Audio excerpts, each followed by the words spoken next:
isku soo noqdo waxaana qiyaarta meel walba joogto markale muuqaal cusub ku eegi doono wararkii ugu dambeeyay kubadda cagta kulamada xalal laga ciyaaray Manchester United oo hal lagu sii gashay wareegga finalka ee EFL Cup-ka ninkii World Cup-ka goolkiisa ugu horeeyay ayuu dhaliyay Barcelona Ousmane Dembele ayaa ku hogaamiyay guul shashidaad ay ka gaareen semifinalka Copa del Rey iska xaadiriyeen xilli derby Madrid caawa la ciyaarayo Real iyo Atletico Bernabeu CR7 oo ciyaaraya kulan ka tirsan Super Cup-ka Saudi Arabia kooxda Al Nassr oo caawa ciyaari doonta hadii aad muuqaalka ka hesho la garay kanalka subscribe noo saar hadii aanu ku bilowno kulamadii xalal la ciyaaray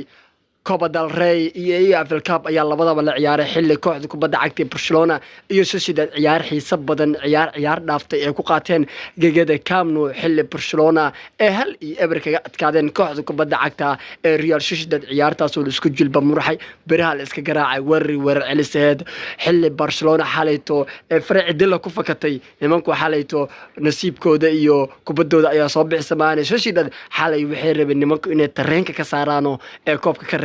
laakiin si Ousmane Dembele ayaa Barcelona ka caawiyay inay u soo gudubto wareegga semifinalka ee Copa del Rey ninku nin caadi ma aha nin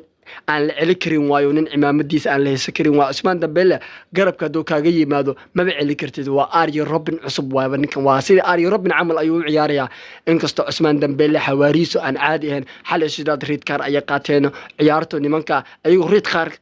qaatay xataa way is adkeeyeen nimanka waxba iska celinayeen Barcelona xalayto jaanisa badan ay qasaariyeen iyaguna jaanisa badan ayaa lagu qasaariyay marka ciyaarto ugu dambeyn waxay ku soo gabagabowday hal iyo eber ninka Ousmane Dembele ayaana qaatay Xavi Hernandez oo ninkan amaan ugu qaweeyeen wuxuu yiri Ousmane Dembele hadii ay haysato waxa haysataa ciyaaryahan ka ugu fiican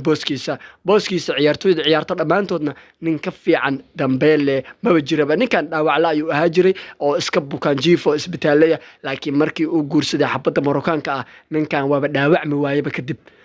markaas ayaa ugu dambeysay inuu dhaawacmo iyo isbitaal laga dawareejo ninkii shub ayuu noqday oo waa ka ma wala celi karo 5 iyo 4 6 ma celi karto Dembele iyo Barca xalay way adkaadeen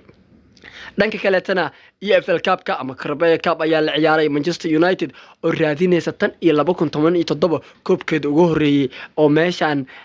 iska gaad ku imaaday ayaa xalay 3 iyo eber waxay lugtay koobaad kaga adkaadeen kooxda kubadda cagta Nottingham Forest Manchester United ninkii Marcus Rashford ayaa laga yaaban yahay 10 ciyaarood xiriir ayuu dhalinayaa goolal ninku 10 game oo ciyaar ugu dambeysay 10 gool ayuu dhaliyay sida World Cup looga soo laabtay Rashford kulan walba ciyaaro shabaqa ayuu taamaniyo odaygu ninka Manchester duudka ayuu ku sitaa caadi maahan xilli Weghorst ninka la yiraahdo uu dhaliyay goolkiisa ugu horeysay ee Manchester United xilli 3 game ugu dambeysay ninkan uu wada ciyaaray kii wuxuu ciyaaray Arsenal kii xalayto ee badiyeen uu ciyaaray kii ka horeeyay barajada la galan Crystal Palace uu ciyaaray laakiinse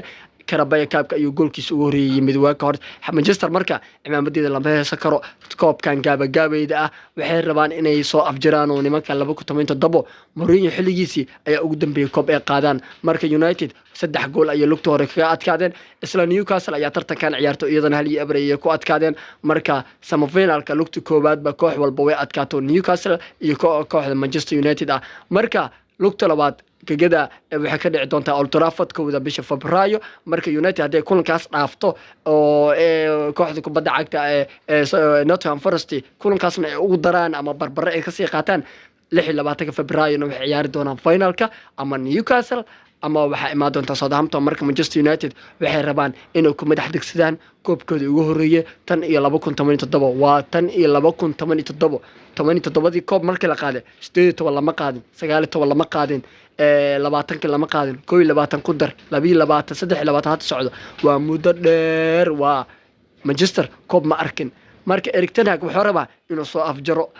macallimiintii Renafnag Solskjaer iyo wixii yimid koob la'aan ay bixin laakiin asiga wuxuu rabaa inuu Carling Cup-kan ama FA Cup si loo yaqaan ama Ande Cup-kan iyo EFL Cup-ka inuu madaxa ku degsado ka sameerana Manchester United oo ciyaarayo way adkaanayaan waa guushooda waa 70% waa xaqiiq Manchester way adkaanayaan laakiin markuu ka maqan yahay waa tacbaano nimanku ma adkaa karaan oo waxba iska macli karaan Manchester United marka xaaladda way adkaadeen Weghorstna ninkii shabaqa uu gaaray Rashfordna waa laga yaaban yahay cimaamadiisa lama haysto ونكان ريكوردي وين روني سي ار 7 ayuu dardarayaayo waa 10 game xiriira ayuu shabaqa gaaraya ninkan kooxaha uu goolasho ka dhaliyay Manchester United dhamaantood way ku wada adkaanayeen ama bareejo ay helayeen Manchester marka xil ciyaareed fiican ayuu ku jiraano inkastoo kulanka ugu dambeeyay gool dara xanuun badan ee kala kulmeen kooxda kubadda cagta ee Arsenal ninka weeka hodha labada kulan ee kulanka ka horeeyay waxa la dhahay ninkii amaahda ay ku soo qaatay Manchester ma fiicno saan way wax ma dhalan laakiin xalayto goolkiisa waa yimid Manchesterna way adkaadeen Bruno Fernandes iyo Wakehord iyo Rashford ayana ku adkaadeen dhanka kale tana Copa del Rey ayaa la ciyaaraya kulanka ugu adag wareega sideed dhamaadka ee Copa del Rey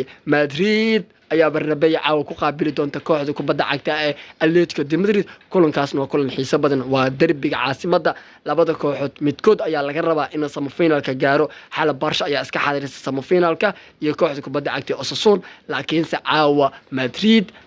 labada kooxood ka wada dhisan caasimada ee Real iyo Atletico midkood ayaa laga rabaa inuu gaaro koobka semifinalkiisa marka Madrid caawa Bernabeu ay ku ciyaarayaan shantii game ugu dambeysay labadan kooxood ee is wada arkeenna saddex Madrid adkaatay hal la bareeja la galay hal Atletico Madrid ayaa adkaatay kulanka ugu dambeeyay Wanda Malbeltana ka dhacana nimankan laba gool iyo gool ayaa looga soo adkaaday oo Real ayaa laba gool ku adkaatay habeenkaasna Rodrigo ayaa bandhig ciyaarta qaatay Marcus Supercream Benzema Vinicius caawi diyaar u yihiin inay Atletico de Madrid dardaraan xilli Real Madrid ay ka maqayeen ciyaartoy dhowr ah oo kamid yahay Aria Tchouameni David Alaba Lucas Vazquez Eden Hazard nimankaas way wada maqan yihiin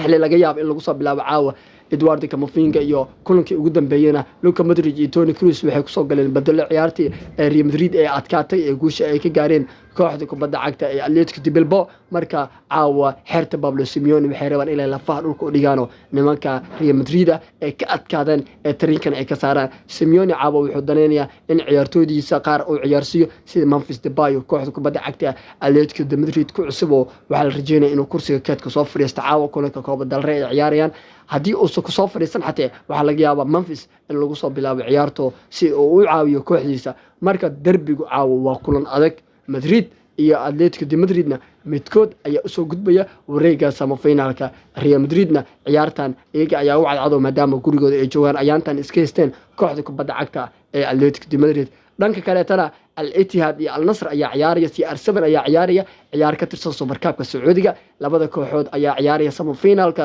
koobka Super Cup-ka Saudi Arabia marka CR7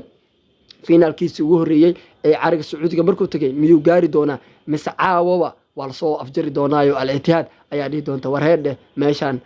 ma ahan meelihii kale meeshan waa Sacuudiga Ronaldo kulankiisa ugu dambeeyay wuu ciyaaray oo kooxda kubadda cagta Al-Nassr ee guul shahal iyo barka ay gaareen marka odayga laakiin waxba gool ma dhalan shabaqa ma taaban laakiin caawa ayuu ciyaaraya saacadu markay tahay 3 saac kulanka tirsan Super Cup-ka Saudi Arabia kooxda kubadda cagta Al-Nassr iyo Al-Ittihad ayaa wada kulmay marka ninka Ronaldo ayaa caawa uu ciyaarayo kulankaas waa kulan u muhiimsan oo odaygu waxa la rajeynayaa inuu shabaqa taabto iyo in kale waa la arki doonaa wax walba ku soo kordhana waa barnaamijyadeena dambe ayaa ku eegi doonaa barnaamijkii suuqa ayaan noo dhiman aqyaarta dii muuqaalka ka heshan oo la garay kana subscribe noo saar goodbye